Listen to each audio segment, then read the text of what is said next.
is a kaleidoscope of different cultures and peoples. In the midst of the current debt crisis, independence movements have gained strength. A number of regions feel they'd be better off alone, be it in Scotland in Britain, Catalonia in Spain, Flanders in Belgium or South Tyrol in Italy. Scotland has made the most progress so far. A referendum on Scottish independence is planned for 2014. That's proving inspirational for separatist groups elsewhere in Europe. So what's happened to European unity?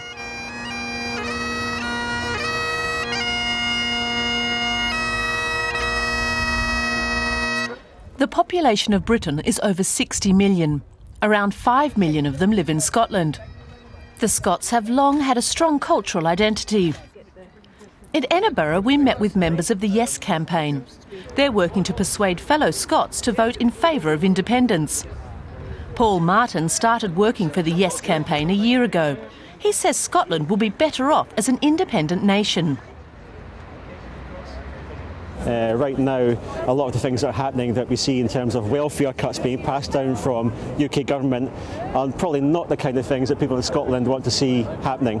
So I think there'd be a greater chance that a Scottish democracy, a Scottish Parliament, a truly independent Scotland would make fairer decisions for its population. The Yes campaigners describe themselves as left-leaning nationalists. So does that mean the decisions are biased towards Scots only?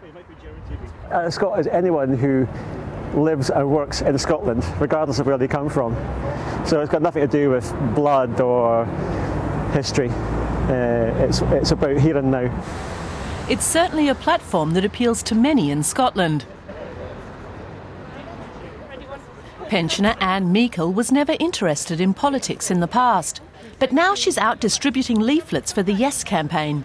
She says she's doing it for her grandson, who happens to come by while we're there.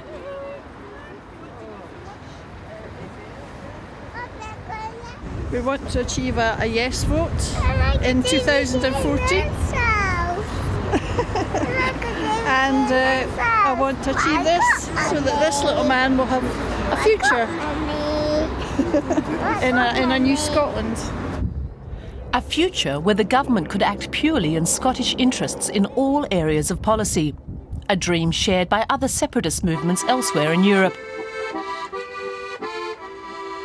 South Tyrol lies nestled in the Italian Alps. Up until the end of the First World War, the region belonged to Austria. After that, it became part of Italy. Today, it's the wealthiest province in Italy. South Tyrol has just 4.1% unemployment, the lowest level in the whole of the European Union. Its welfare state and health system are considered exemplary. But many here are angry with the government in Rome. In the city of Meran, members of the South Tyrol Freedom Party are out canvassing. They're one of the smaller opposition parties in the regional parliament, with an increasing number of young members in particular. Their message, you're paying for the rest of Italy. At the information stand, passers-by learn that prosperous South Tyrol is required to cut some 750 million euros in spending to help shore up Rome's debt-ridden finances. The party's youth spokesperson, Hannes Innerhofer, asks visitors to estimate Italy's current national debt. So what do you think? How high is it, he asks. Oh, it must be about 2 trillion by now, says one man. He's right. Italy's national debt stands at around 2 trillion euros.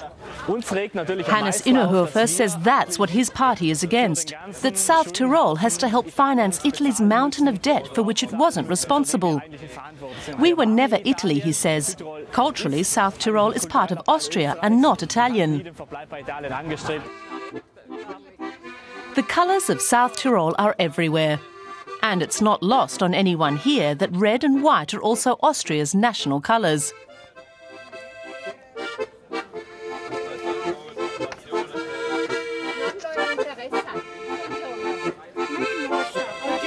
Eva Klotz is a local MP for the South Tyrol Freedom Party.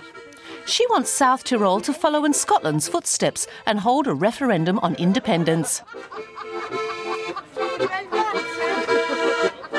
Just under 70% of people here speak German as their first language. Only around a quarter are Italian-speaking and a minority speak Ladin.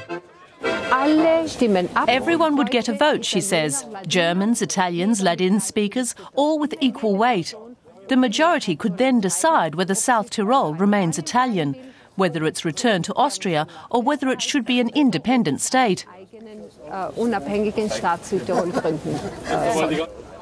On the streets of Meran, there's certainly support for a referendum amongst German speakers. It's a good idea, says this man. It's high time people woke up. This woman thinks it's good the party's looking to bring about change.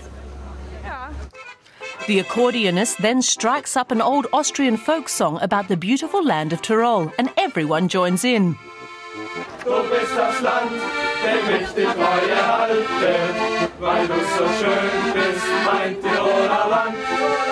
The dream of independence is growing in its appeal.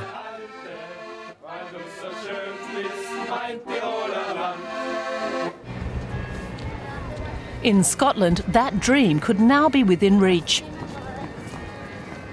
The Scottish National Party achieved an overwhelming majority in the last election and moved quickly to set up the referendum. But it's still far from clear whether Scots will vote in favour of independence.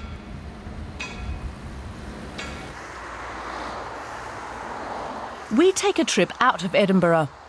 Scotland is famous for its stunning landscape, and often the sense of patriotism is stronger in the countryside than in urban areas.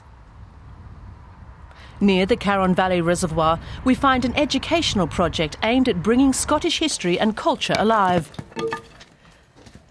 Dun Carron is a complete reproduction of a medieval Scottish village. Today, the local residents are celebrating Halloween, a festival with Scottish roots.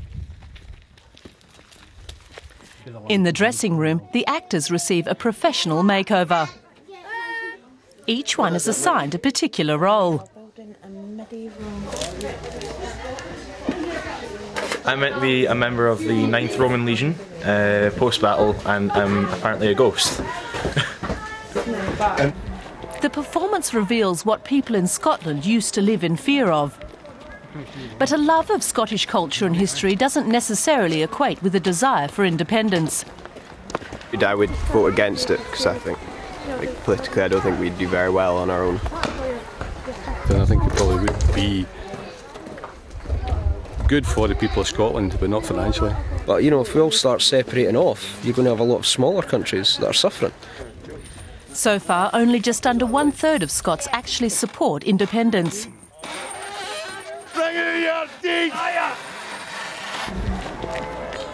The Scottish National Party needs to bury its dream of independence, according to many here, even though they have voted for the SNP because they like its economic policies.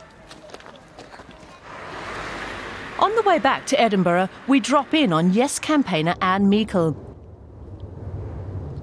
She has a small apartment on the edge of the city. She spends many evenings in front of her laptop, discussing with other activists how to turn public opinion around. It's not going to be easy and it's going to be tough. We have to let them know that we are quite a wealthy little country and we are quite well able to stand on our own 2 feet.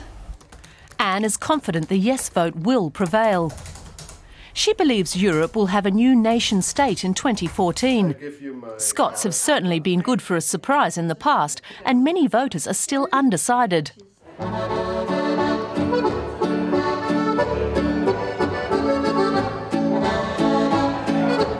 Back in South Tyrol, we've joined a local shooting club in the Puster Valley for a traditional dance evening.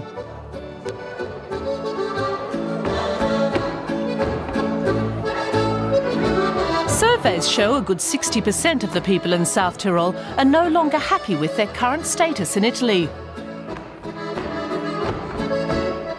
We met Ephraim Oberlechner, a long-standing member of the shooting club. He and his fellow members have made it a top priority to preserve traditional Tyrolean customs. And they're clear they want out. Das ist eigentlich ein He says it's mainly for cultural reasons that they want out of Italy. But the economic situation is compounding that, he says. And many more people are now thinking South Tyrol would be better off without Italy. The general opinion here is that South Tyrol has been marginalised in Italy and its interests ignored. All dealings with the authorities, police or judiciary have to be carried out in Italian. German place and street names have also been translated into Italian, like Bruneck or Brunico, the largest town in the Puster Valley. Here, Ephraim Oberlechner and Gunther Obwegs, also from the shooting club, show us a place where they find the presence of Italian history particularly galling. A military statue put up in the days of Mussolini still dominates a local square. Monuments like this can be found all over South Tyrol.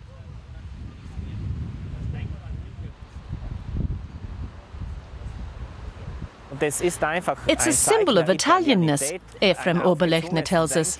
It's been forced on us. Whether it's history, language or culture, it has to be said, South Tyrol certainly doesn't feel very Italian.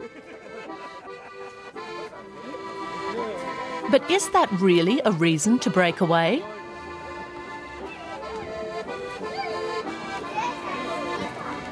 The Yes campaign in Scotland certainly believes it will succeed in gaining independence. If the Yes vote wins out in the 2014 referendum, other regions like South Tyrol may be encouraged to follow suit. And that would permanently change the face of Europe. Can we have a cheer for the Yes campaign? Yeah!